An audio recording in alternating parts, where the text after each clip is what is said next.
इस वीडियो में आपको सिखाने वाला हूँ आप किस तरह से अपने फ़ोन की एप्लीकेशंस को जो ना अपडेट कर सकते हैं। और फ़ोन की एप्लीकेशंस को जो ना अपडेट करना बहुत ज़रूरी है।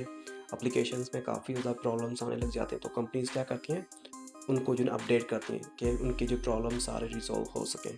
आपको सिंपल यहाँ पे क्लिक करना है, अपने इमेज पे, प्रोफाइल की इमेज पे क्लिक करना है और यहाँ पे देख सकते हैं manage manage app and device. आपको सिंपल यहाँ पे क्लिक करना है और यहाँ पे देख सकते हैं आप अपडेट अवेलेबल्स। आपको सिंपल यहाँ पे आना है। यहाँ पे देख सकते हैं काफ़ी ज़्यादा एप्लीकेशंस हैं, जैसे ड्राइव ब्राउज़र हो गया, यहाँ पे इजी पैसा हो गया, गूगल मैप हो गया, लिंक्डइन।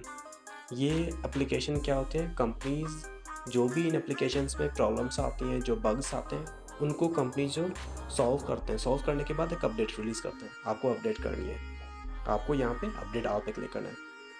तो आप ये देख सकते हैं यहाँ पे जो ना अपडेट हो रही है। ये अपडेट करना बहुत ज़रूरी है आपके फ़ोन की सिक्योरिटी के लिए। चलें, मिलते हैं, अपना ख्याल रखिएगा।